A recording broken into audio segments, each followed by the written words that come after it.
Hey, welcome back. Today we're going to dive deep into the IELTS speaking test. We'll be using some expert analysis from the IELTS Focus to help turn your answers from just good into something absolutely brilliant. You know, this is the question every single IELTS candidate asks themselves. You've learned the vocabulary, you've practiced the grammar, but for some reason your answers still feel a little flat. You feel stuck, right? So how do you punch through that ceiling? Well, you're definitely in the right place. In this explainer, we're going to give you a clear, actionable game plan. We're not going to guess here. This is a step-by-step guide to leveling up your score one smart strategy at a time. So, here's the plan, our roadmap. We're going to start with a solid Band 6 foundation, to lock in all the essentials. Then, we'll move on to the Band 7 upgrade for that more sophisticated, polished sound. And finally, we'll unleash the 9.0 Pro strategy that'll make you sound truly fluent and natural. You ready? Let's do this. Okay, first up, the foundation. Seriously, think of this as your safety net. Getting these things right is totally non-negotiable because it stops you from losing easy points. The main goal here is to master the basics so the examiner isn't distracted by small mistakes and can just focus on your great ideas. Let's kick things off with precision. Take a look at these two words, avoid and prevent. They seem similar, but they're not.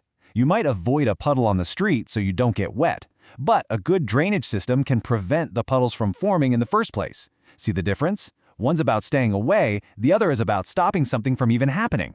It's a small distinction that shows a big command of the language. And here's another classic pair that trips people up all the time. Economic has to do with the big picture, the economy, like economic growth. But economical just means you're saving money, it's cheap. So for example, you could say, riding my bike is more economical than taking a grab car. If you use the wrong word there, you can totally throw off your meaning and leave the examiner confused. And then there's grammar, of course. Two of the absolute fundamentals are subject-verb agreement. That's that little S you got to stick on the end for singular nouns, right? The weather affects my mood. And getting your past tense right. Saying I used to listen to rock music is just a perfect way to talk about a past habit. Tiny errors here can really pile up and hold your score back. All right, so once that foundation is rock solid, you're ready for the upgrade. This is where we go from just being correct to sounding more academic and, well, sophisticated. These are the techniques that add that extra layer of polish and really show the examiner you've got range.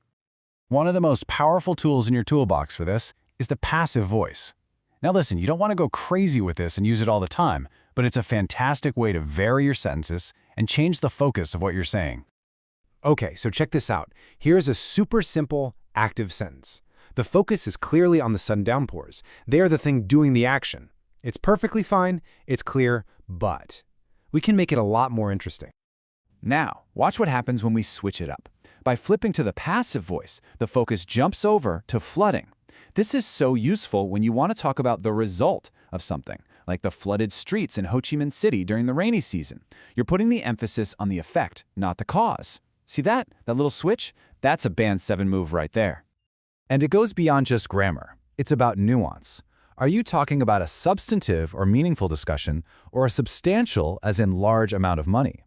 A historic day that made history, or just a historical document from the past? Oh, and here's a quick tip that instantly makes you sound more natural. When you see a year like 1995, say 1995, not 1995. All these little touches really add up. All right, you ready? Let's climb to the very top of the pyramid. This is the 9.0 strategy. This is where you stop sounding like someone who learned English and start sounding like someone who actually uses it naturally every single day. So the big thing to remember here is this. A 9.0 score isn't just about not making mistakes. It's about making an impact. It's about using language that's packed with meaning, totally specific, and full of those little phrases that you hear native speakers use all the time. Let's look at an example. Yeah, you could say it's very beautiful to look at. Or you could say the incredible flower displays on Nguyen Hoi Walking Street before Tet are a sight to behold. It's so much more powerful, right? It's a natural phrase that just paints this amazing picture. Or what about a great idiom like this one? Instead of saying a long, clunky sentence like, I only started to like that kind of music after it became very popular, you can just say, I jumped on the bandwagon. Boom. It shows you get the culture behind the language, not just the words. Okay, This one's great. Let's talk about using your senses. Anyone who's been in Ho Chi Minh City in the hot season, you know what I'm talking about, right? The heat is one thing, but it's the stifling humidity that really gets you. Using specific, descriptive words like that shows a much deeper level of understanding than just saying it's hot and wet. And this all leads to one of the most important things: context. A 9.0 answer feels real. You don't just talk about apps. No, you mention Zalo. You mention Grab. You don't just say old people can't use technology. You might challenge the stereotype that they're all technophobes. And you show you know that Ho Chi Minh City has a dry and a rainy season, not 4. That's what makes your answer sound truly authentic. Okay, so we've got all the pieces, right? The solid foundation, the sophisticated upgrade, and those pro-level moves. Now let's put it all together and see what it looks like in the wild. We're going to take apart a real 9.0 sample answer. So, listen to this full answer to the question, what is your favorite season? Hands down, it has to be the weeks leading up to Tet, usually in January. While Saigon doesn't have a true autumn like Hanoi, this transitional period brings a pleasant drop in humidity. The city center, especially Nguyen Walking Street, transforms with flower decorations. It is truly a sight to behold. It just flows so nicely, doesn't it? You hear that? That answer wasn't just luck. It was built, carefully, using the very strategies we've been talking about. So let's actually pull it apart, piece by piece, and see how the magic works.